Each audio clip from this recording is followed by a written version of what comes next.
The passion, the energy, the power, the spirit of hardcore.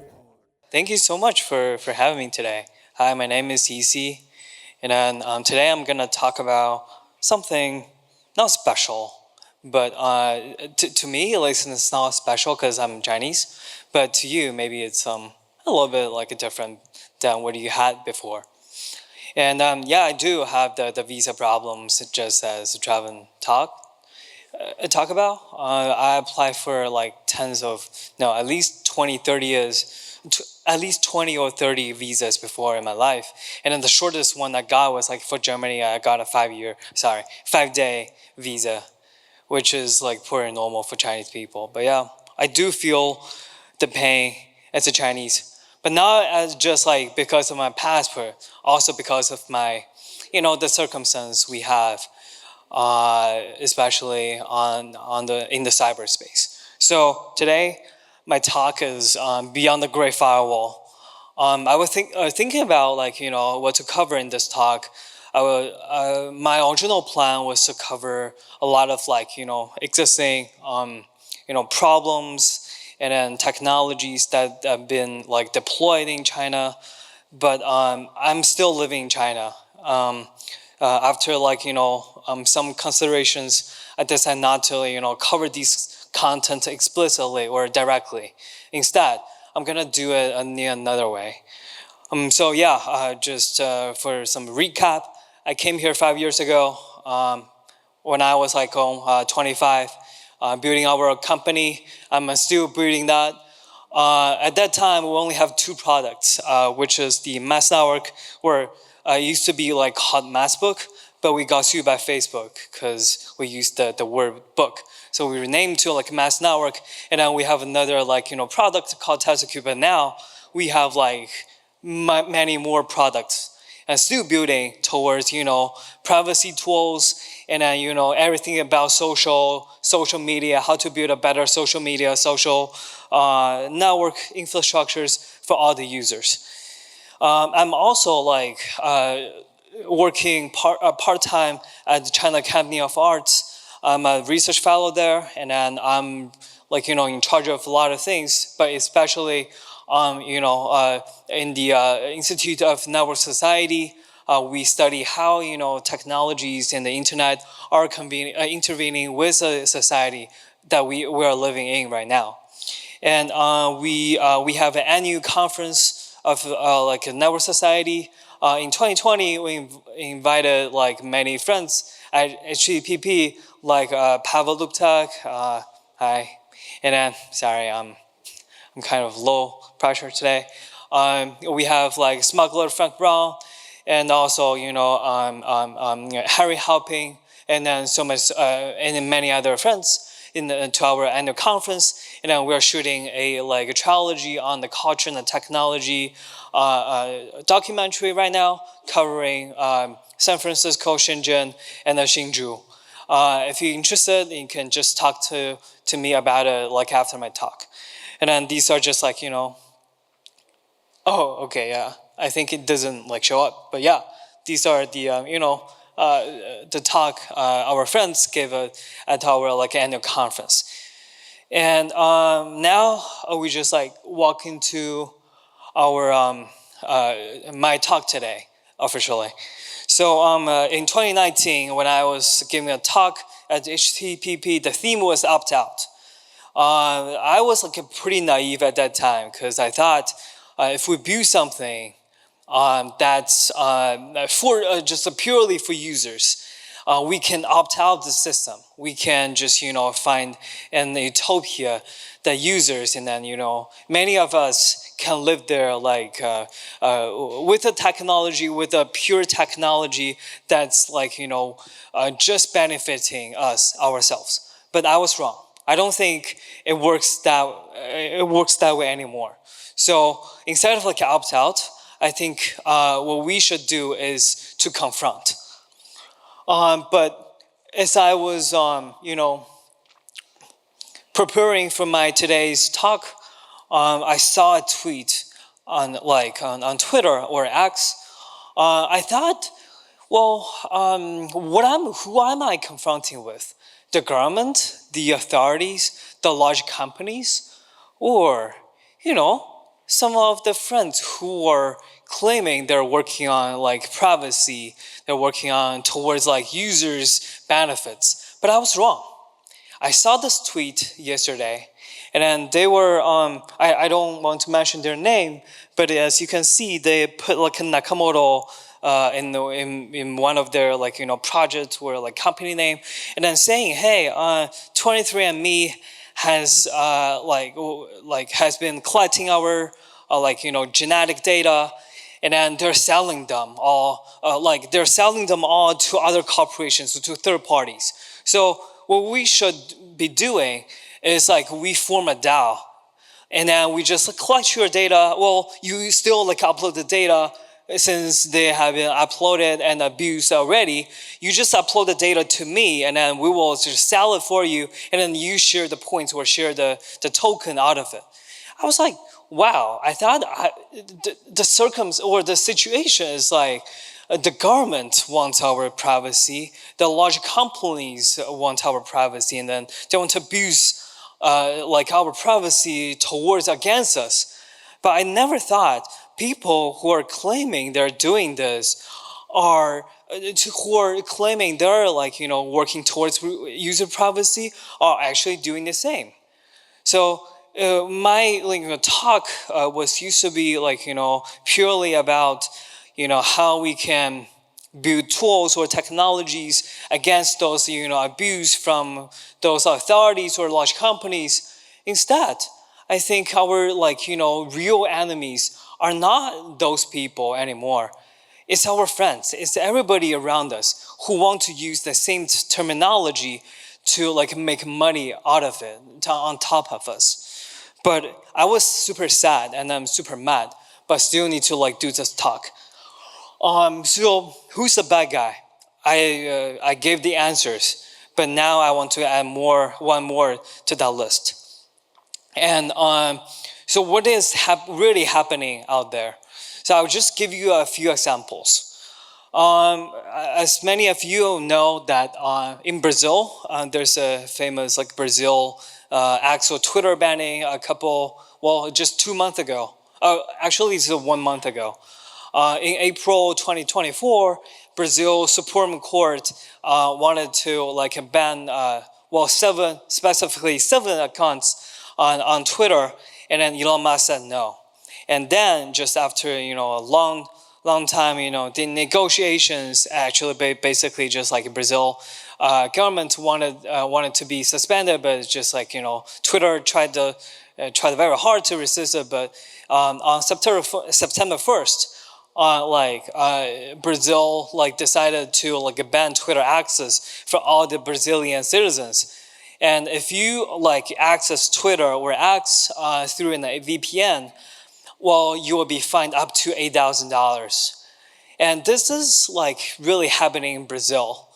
I know in many countries we have restricted access to many services, but I never knew countries like this, so-called democratic countries, would do the same like this. And then as you can see on their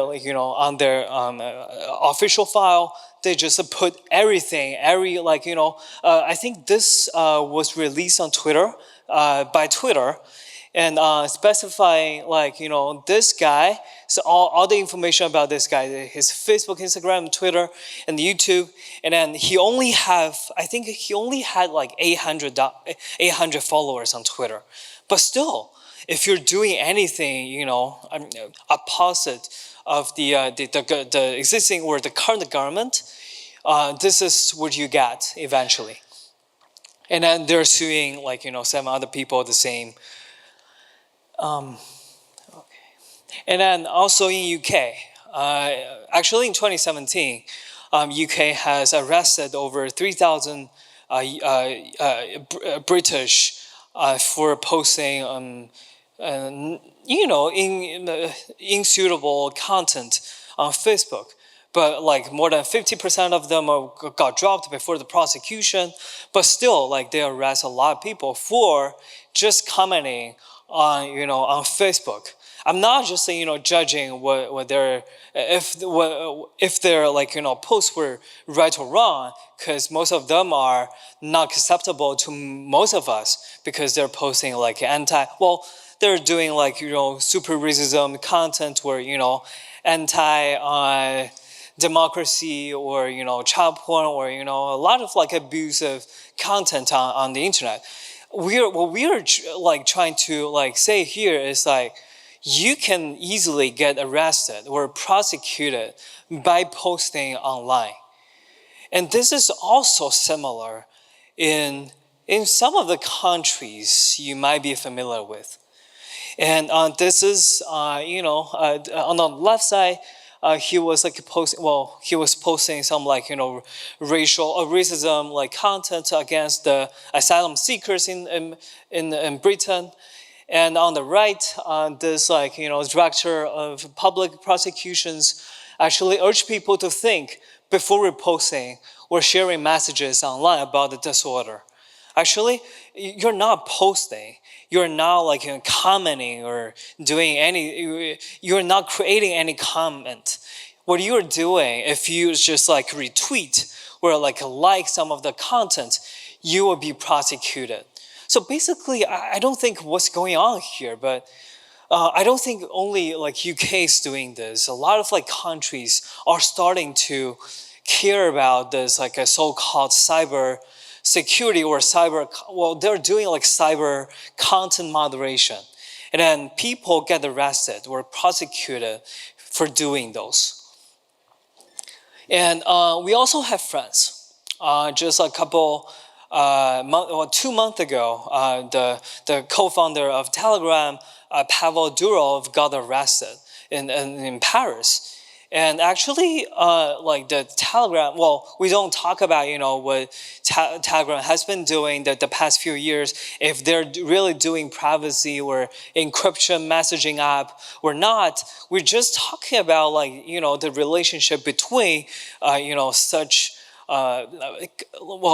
software against the government.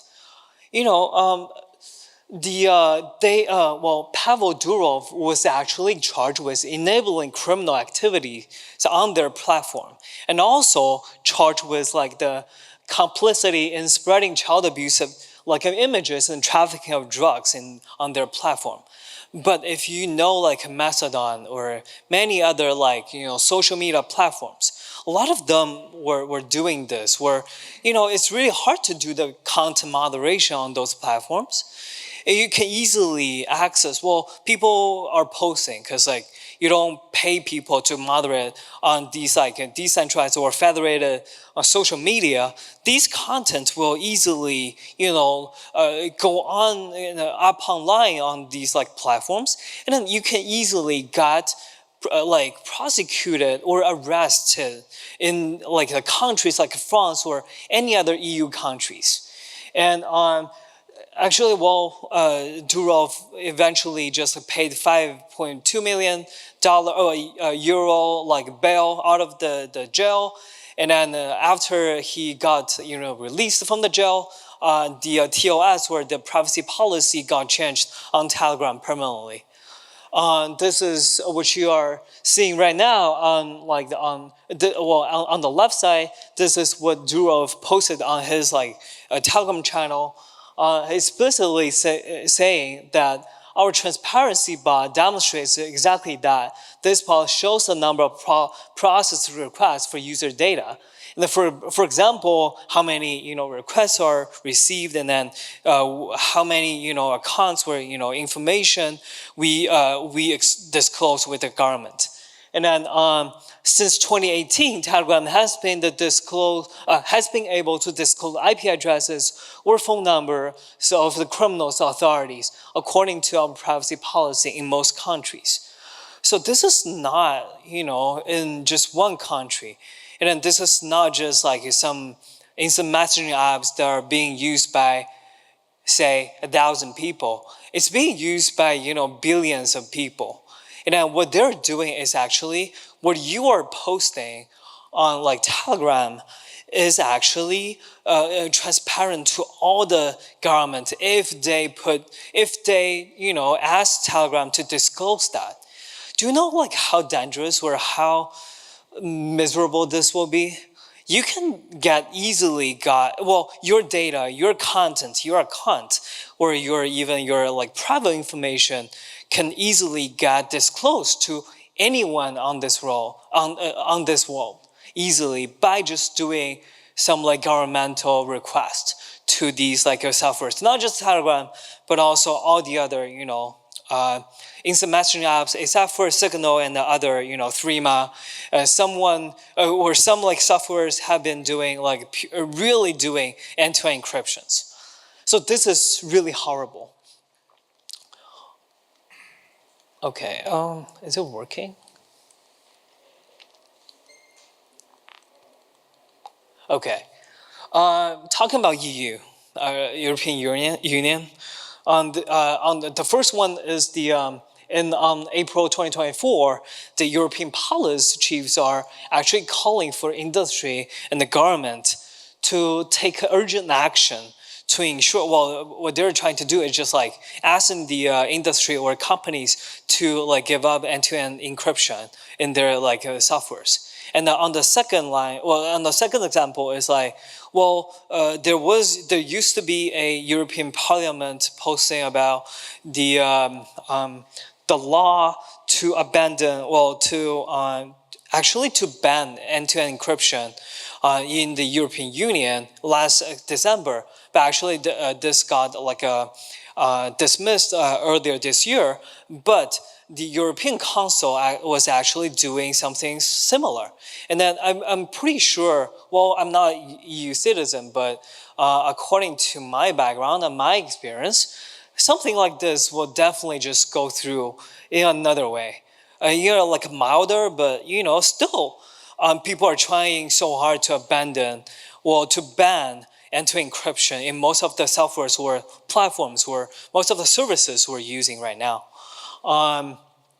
Because eventually it's going to affect the encrypted messaging apps, email services, cloud storage, and any platform that allows sharing of messages, images, or videos. So basically, anything you're posting online will be monitored and censored, and they have the very right to delete or to prosecute you based on those. Okay, this is I quoted these from their official website. On the left was the calling for collaboration from the European police, and on the right was from the European Parliament. Okay. Here's just please, thank you. So let's take a look at the Lebanon. Many of you have already known that. Over 3,000 devices were exploded on September 17th and 18th in Lebanon. And these pagers were just simply just pure pagers, but they were pre-planted some explosives and a remote trigger so that on one time they can simultaneously explode it. And at least 37 people were killed, and around 3,000 people were injured. What is really horrible here is it's not requiring any internet connection to trigger this bomb, which is you might start thinking about the current situation where we're having right now. They don't really need your phone to be connected to the internet. They don't need anything that is connected to the globally connected World Wide Web. All they need is just a simple phone call will trigger millions or any device to explode. You might say, well, iPhone or large firms won't do that. But how could you know these supply chains attack are not impossible in the existing chaotic situation? And then this is also happening in our softwares.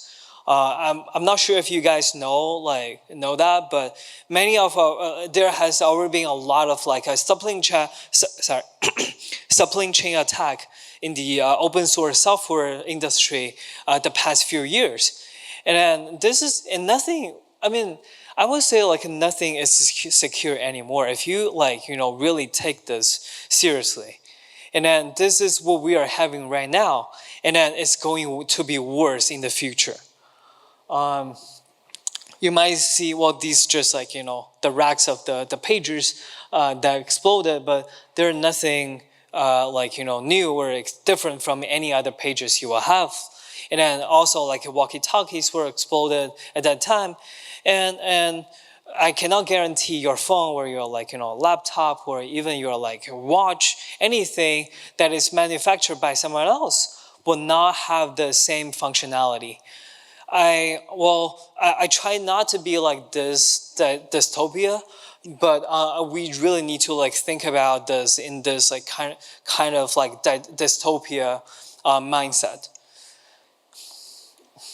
And then what we are also having is Apple. I've been like an Apple user for decades, but I'm finally, this is my first time to drop iPhone and then switch to Pixel.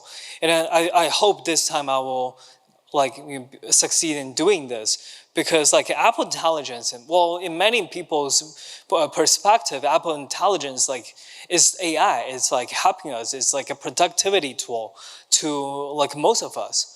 But if you think about it, Apple Intelligence will just collect your data, not just on your a local phone, but also it'll send it to some their so-called private cloud to process. And then they will also they're also cooperating with ChatGPT for some edge device inference. But what you do not know is what they're going to use with the data you're providing, and then not just what you're typing, but also how much time you spend on which screen, and then which point you actually touched.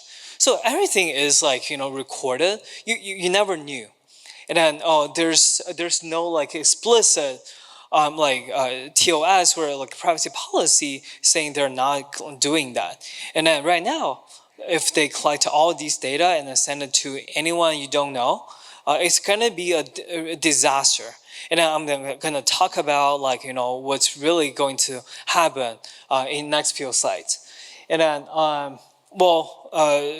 in short, it's going to be, at least in my opinion, it's going to be worse than Cambridge Analytica scandal a couple years ago, because they were just using your data on Facebook and then just posting some adversarial political advertisements to you.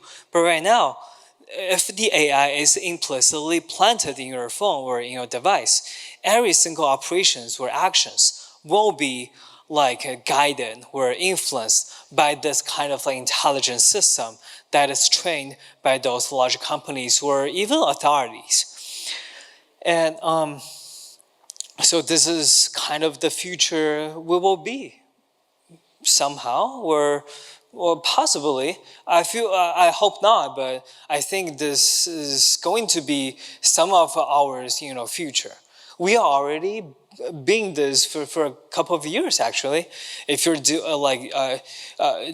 playing with TikTok or those recommendation algorithm based applications, you are already being abused by these AIs.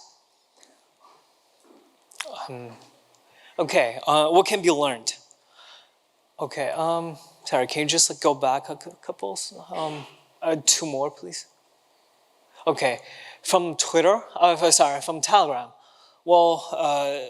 About many of you know, Telegram does not have E2E by default. Indeed, they don't. Normal users, I would say 99% or even like 99.99% of the users don't even know how to start this like secret chat or enter encryption on Telegram, because like you will have to like open up a chat with someone else, with someone, and then just like click on the profile page, profile photo, and then click start secret chatting, and then that guy needs to be online too, and then so that you can just start a like end-to-end encrypted, protected chat. But none of the users who are using Telegram are using this, because to them it's like it's not even a like a possibility, or not even a like a demand. And so the Telegram is not a really an encryption app, and it never was, and is not like an open source either.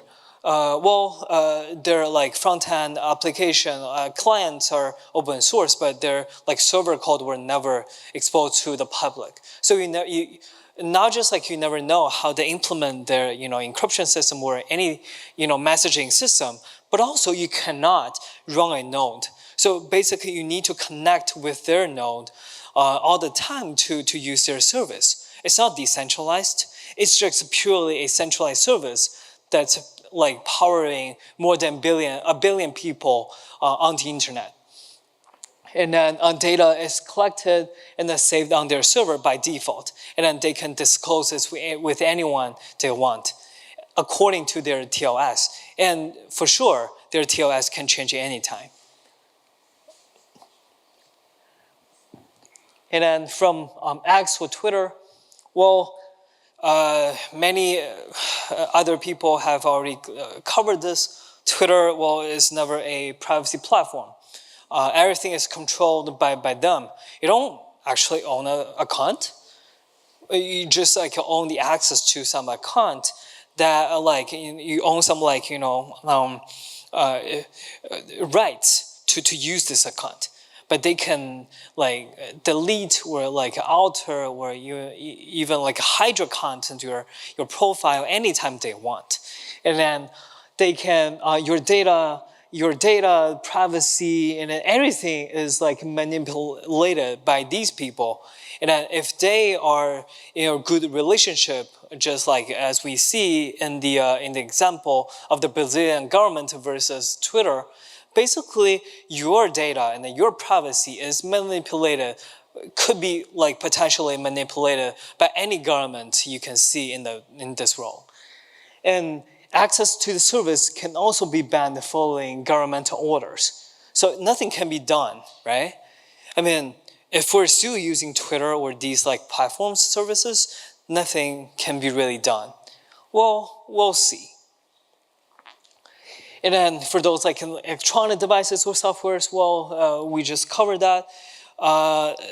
If you think, in a dystopian way, you're just carrying a bomb everywhere in your daily life. Everything can explode. Nothing can be trusted anymore. Not just your like in hardware, your software are also like could be. Well, I'm pretty sure they are spying on you all the time since the starting of the Project Prism in the United States since like 2006. So a lot of things have been there for a couple of years, and then we're just starting to worry about the dystopian future of all of these things. And AI, well, AI is trained by large companies, enabled and secured by scarce GPU resources. Well, a lot of people will think about like AI as like some great productivity tool or some like some god's invention to save the human beings or to power the users, but it's actually not.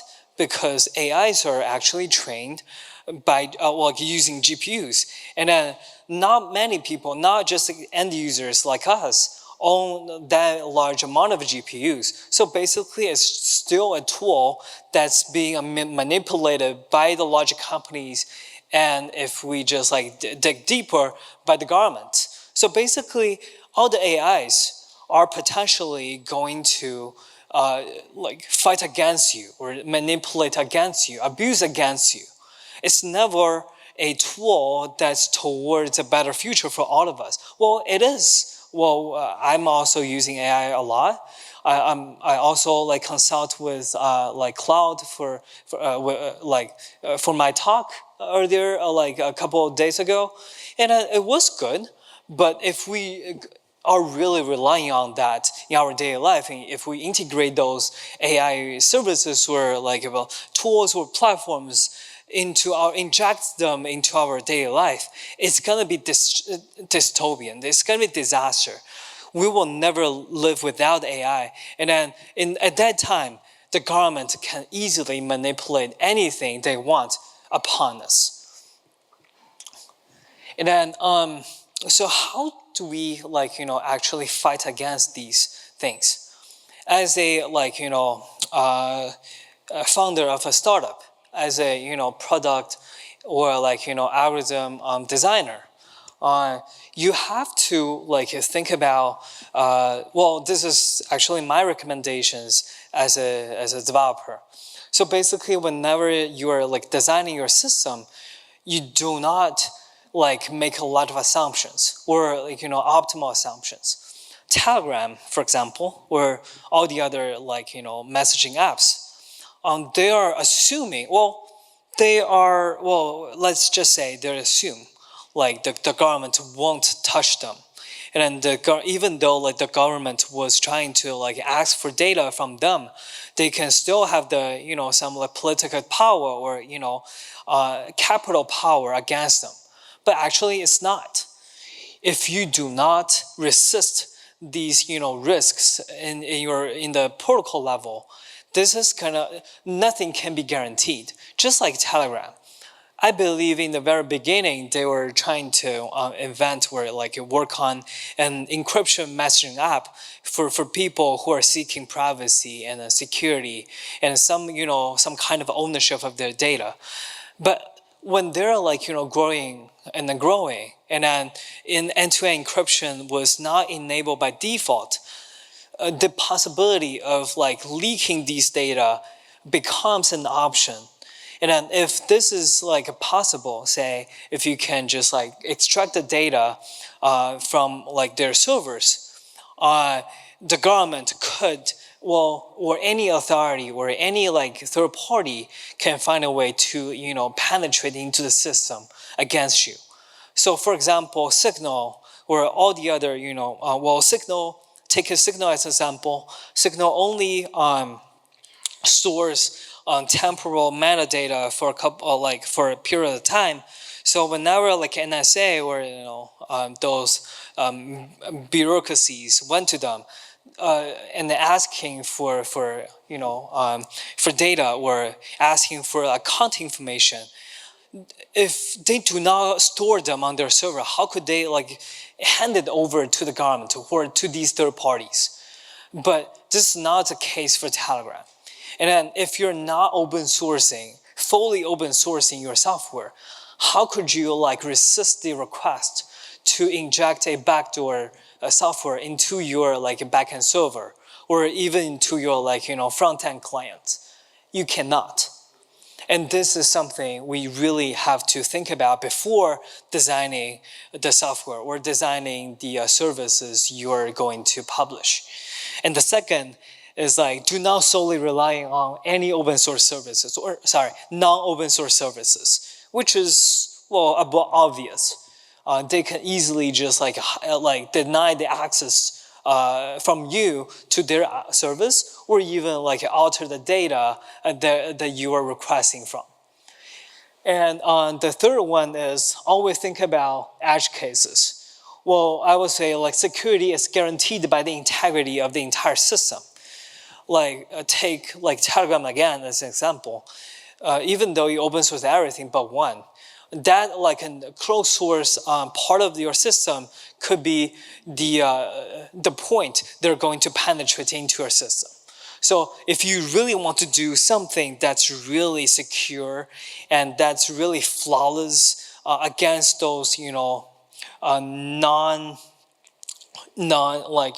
user-centric requests, work on a system that's fully transparent and open source, and that's always thinking about the worst case scenario all the time.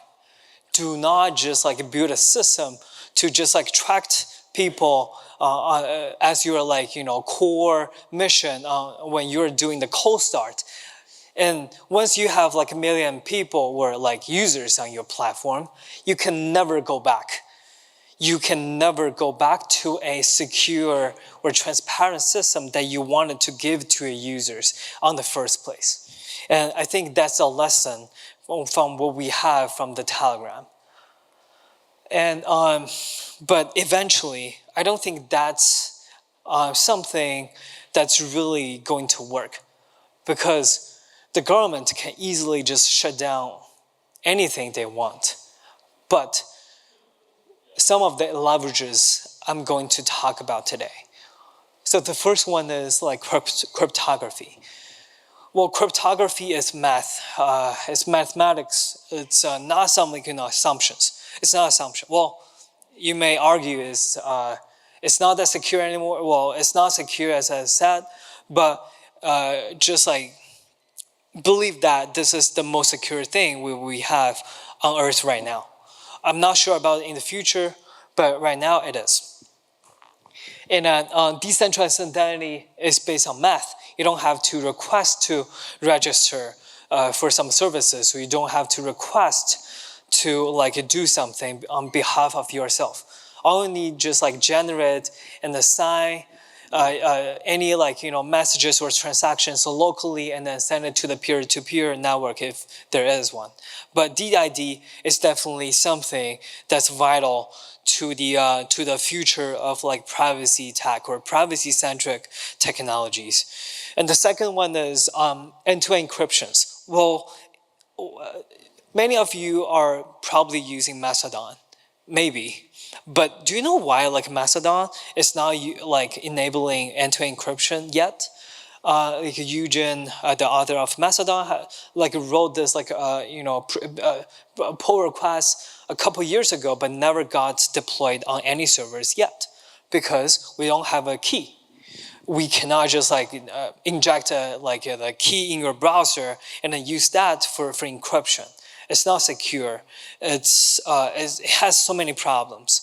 So before we can just solve the identity problem, there's no way we can enable end-to-end encryption by default. So what we really need urgently is a public key or private key that can be used by many of the users or by most of the users we want. And no one can access any encrypted data without the private key, which just guarantees that even though CIAs or NSAs ask for data, where Brazilian government asks to delete or to access what you're posting, or UK or any other countries are requesting to access your content or data on some platforms, they can never access because they don't have the permission. And only the people with the proper permission or access will be able to decrypt the content and access it. And this is kind of the right we have. And then this is going to be secured by math or by cryptography. And I believe in the future, when AI is becoming something, a private key is something that can be differentiated between a real human and his or her AI replica. And the second thing is decentralization. I think if we really want a system that's robust enough against those attacks, we need decentralization. And then I believe most of us here in this room or in this for this event are fully for decentralizations.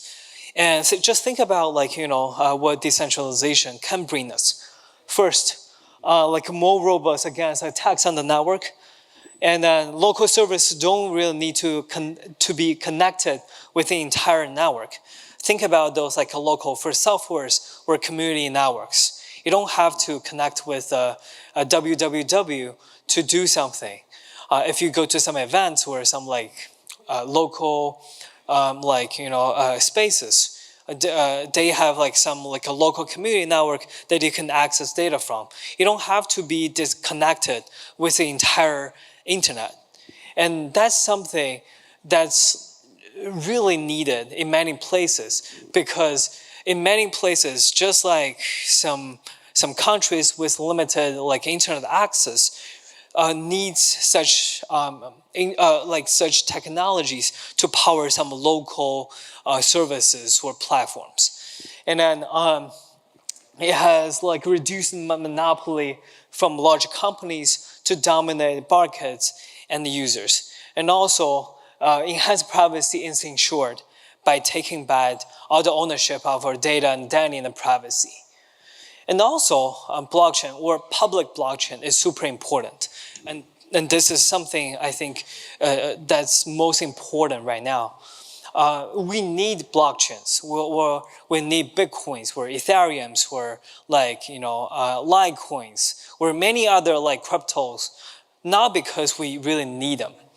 Do you like use them like as an everyday tool or currency? I don't think so, because it's really hard to use right now. What is really important is that we use it as a leverage against the government, against those kind of dystopia future. Think about it.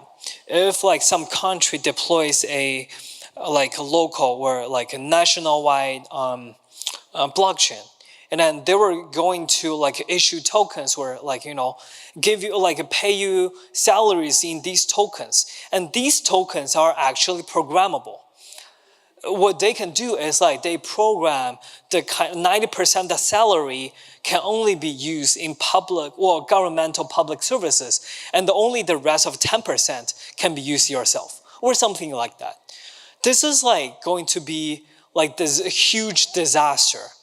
And I think the only way we can prevent this from happening is that we have a robust and always running public and then with a lot of people, public blockchain with a lot of people, with a lot of liquidity transactions all the time, so that they fear if they're really going to deploy this system, this kind of alternative blockchains are going wild.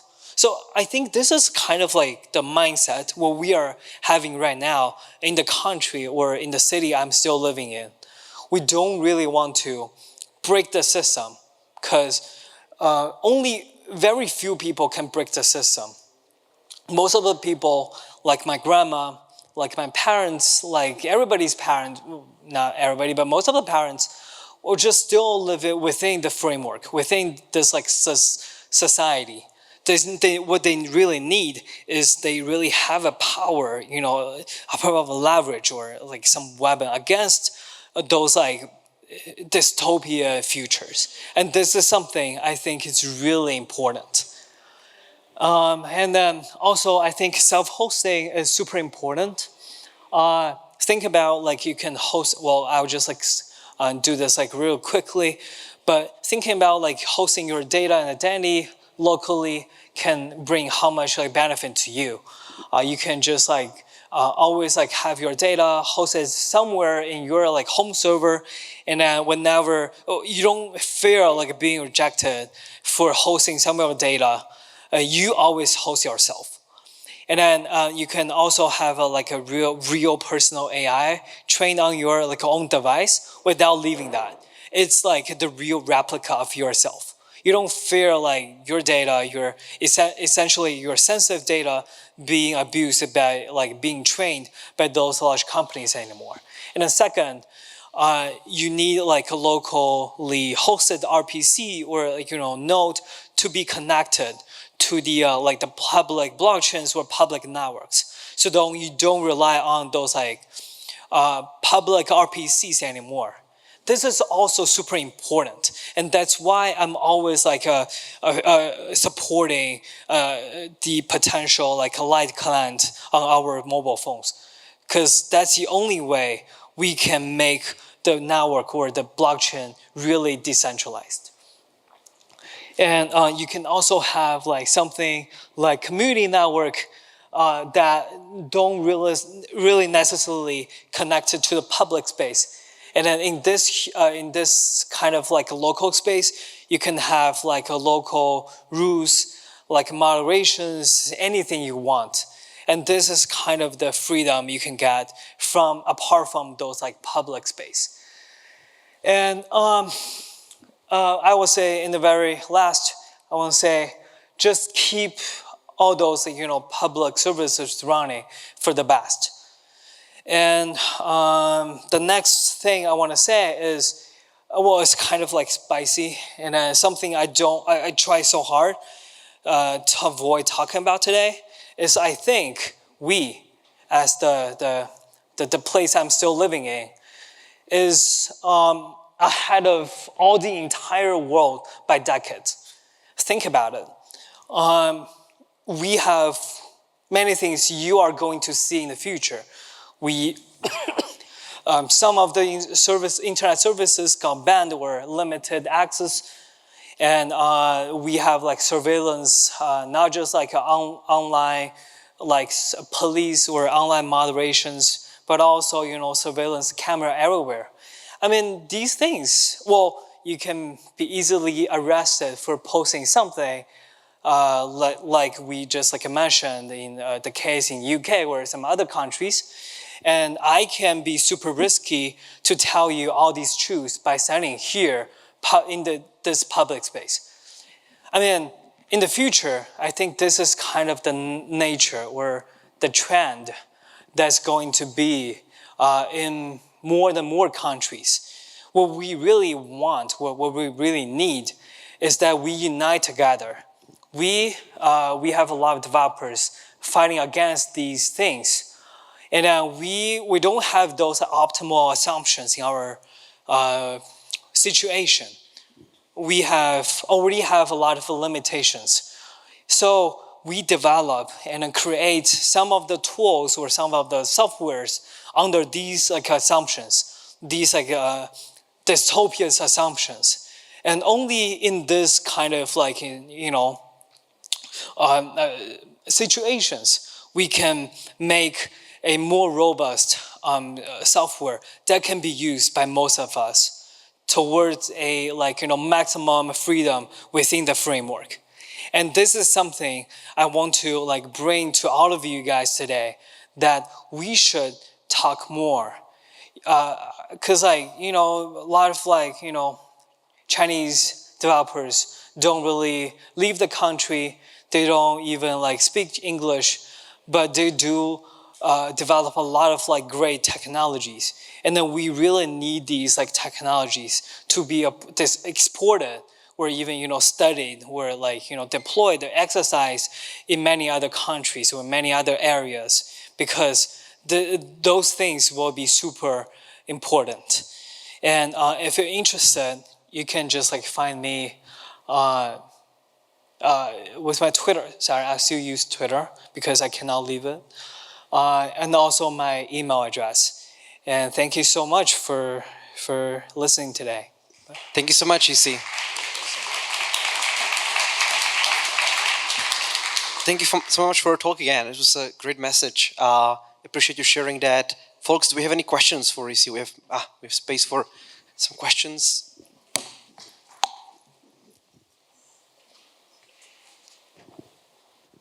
Thank you. Please don't get arrested. Thank you. That was a really nice talk. I appreciate that. I just want to make one comment for the slide that you shared for the European Union. Oh yeah, thank you. For the end-to-end encryption. It's called chat control. Probably you heard it. We still have a chance in the next 6 days to change it. So if you don't know how, come to me. If you don't want to come to me and you don't trust me because you don't know me, search the internet. There is a lot of things that we can do right now to stop that. Thank you. Thank you so much for the message. Thank you so much. In the EFF hoodie, that's definitely the person to talk to about this. Yeah. Yeah, thanks for the talk. Yeah, my question is, so you're talking about yeah, just kind of like adversarial assumptions, and that I guess in China, like you're decades ahead in like this kind of like adversarial context. So, you know, my question basically is like, how are developers handling the risk of developing applications, especially like decentralized ones? Right. Last time I was hearing at HCPP, it was like 2019 when I just started my company for a couple of months, and then actually for 6 months for our product.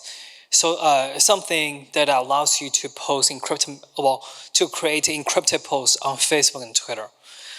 That thing was actually abused. Well, I don't want to say it's abused, but it's abused by, on some other perspective, abused by some like activists on Facebook within the Chinese area.